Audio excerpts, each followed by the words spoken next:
Hello and welcome to the first lesson in our fifth unit, sine functions, in our grade 11 University College math class. So this is an expansion of trigonometry, which we learned in unit 4. The first thing we're going to tackle as we head into our exploration of sine functions is just to consider angles in general. And really, up until now in grade 11, we've really focused mostly on angles that are between either 0 and 90, so like what you might contain in a right angle triangle. We've done a little bit of exploration of some obtuse angles, so angles that also occur between 90 and 180, but anything past 180 degrees in our angles of rotation we haven't really explored yet. So that's going to be the first thing that we look at today.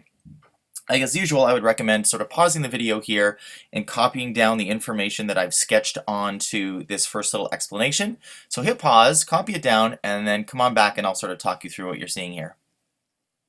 Okay, you're back. So the first thing I want to mention is that when you have angles of rotation, we're going to introduce a little bit of terminology here. Now the initial arm, which you see that I've labeled right here, the initial arm is the place where our angle of rotation begins, and it is always sort of sticking out to the right there. I don't really know how to describe that. It is always this place right here where our initial arm begins. Since it's the initial arm, that's where it starts. I guess the one that heads out to the right from the origin. The terminal arm, which you see labeled here, is the actual arm that does the rotating. So this would be the piece that if you were to sort of keep going, it would rotate over somewhere else.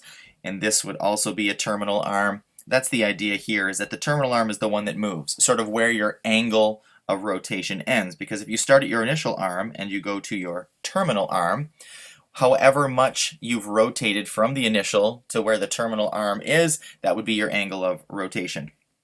So that's just a little bit of terminology to get us started.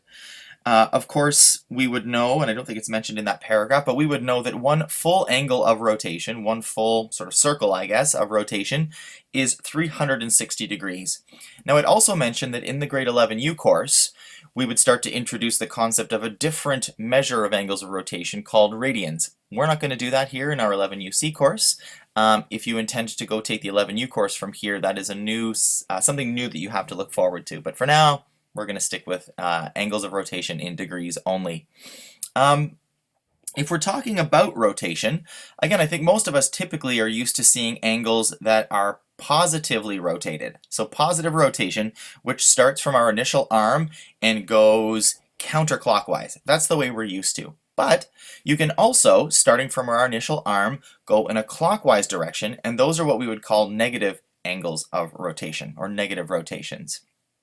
The last thing I want to mention is that when you look at a coordinate plane, you can divide it up into quadrants. Quadrants, of course, being like each one is a quadrant, a quarter of the sort of space that you would have here in our coordinate plane. And the numbers correspond to certain quadrants here. So quadrant 1 is right here. That's sort of positive in both directions. Quadrant 2 is like negative x and positive y.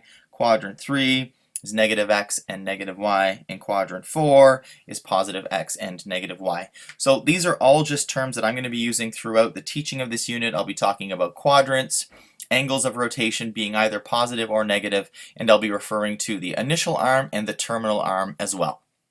So let's head down into our exercise. No better learning than in context. So let's get a look down here. It says sketch each angle in standard position and label the quadrant it is in. So here's our first example, 140 degrees. So just before we get too far into this, I want to sort of give you a little bit of information. We know that from the initial arm, if we were to go to this arm right here, that would actually be a 90-degree rotation. And if we were to go from our initial arm over here to the far side, that would be 180 degrees. If we were to go from our initial arm all the way around to this guy down here, that would be 270 degrees. And if we were to do a full rotation all the way around, as we've already said, this would be not only 0 degrees where we started, but also 360 degrees if we did like a full rotation.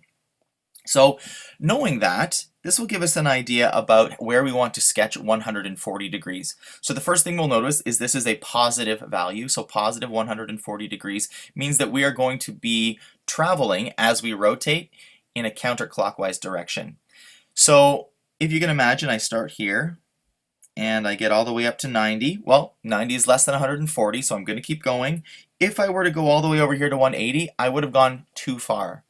So I think the idea here is that 140 degrees is 50 degrees farther along than 90. So that's going to be somewhere in the middle of the angle of rotation from 90 to 180 degrees. That's my thinking. Again, it's a sketch. I'm not going to be breaking out the old protractor here or anything like that to make sure that it's like supremely perfect, but it should definitely be close. So that is how we go about labeling it. In terms of our quadrants, as you can recall, this was quadrant 1, 2, 3, and 4. So this is going to be in quadrant 2. That's how we sketch and label the quadrant for a 140 degree angle of rotation. Let's have a look at the second example. Second example, 240 degrees. So you'll notice the initial arm shows up in the same spot. There it is. If we were to rotate to here, that's 90, here to 180, so still not enough. We're shooting for positive 240. Oh, and again, positive angle of rotation here means we're going to be going from the initial arm clockwise. If I were to go all the way down to the one that's heading directly south, that's going to be 270. So that's 240 is going to be like 30 degrees less than that, generally speaking.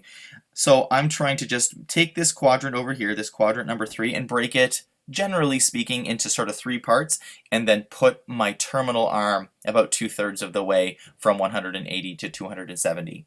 And that, of course, quadrant 1, 2, 3, and 4, so this is going to be in quadrant 3. Hopefully that makes sense. Let's move on, and we're going to do a few of these together. So here we have negative 60 degrees. Now what I want to do first is sketch on my initial arm. So my initial arm is from the origin out to the right. I'm kind of just drawing it right on top of that line. That's my initial arm. Now the first thing we notice is this is a negative angle of rotation, which means that we're going to be going in a clockwise direction. The question is, how far do we go? So again, before we start talking about this, if you can imagine, while this was 270 degrees angle positive rotation, if I were to rotate from my initial arm down to, let's make that a curve, down to here, that would actually be negative 90 degrees as well. And this, of course, would be negative 180 degrees, and this would be negative 270 degrees. So depending on the angle that you're rotating from, the value for this sort of axis right here could be positive 90 or it could be negative 270. It really depends.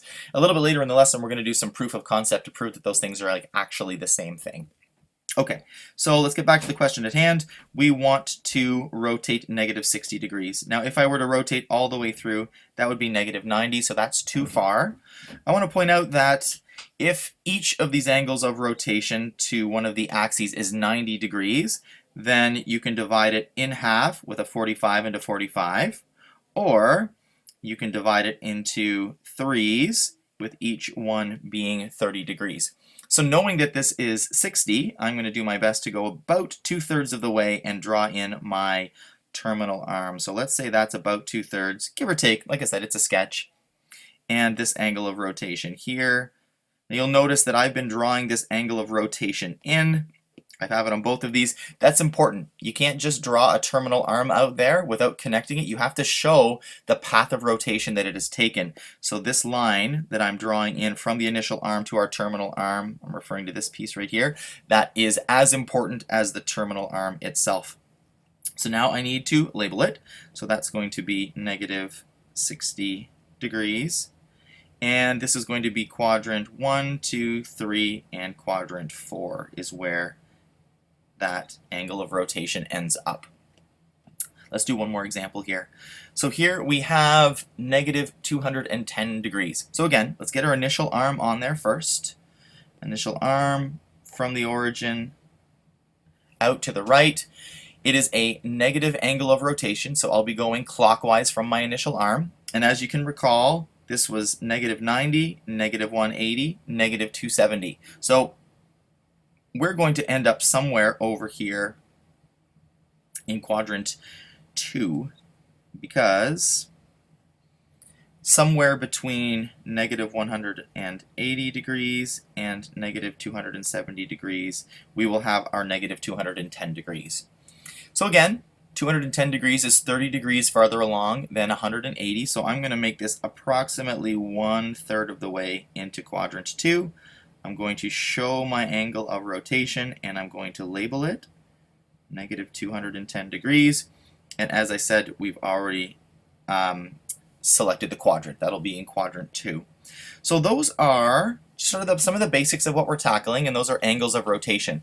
So in the second part of this lesson, we're going to go on to talk about what coterminal angles are, which is super exciting. We're going to do some more sketching, and then we'll talk a little bit about the sine functions. So we'll see you in part 2.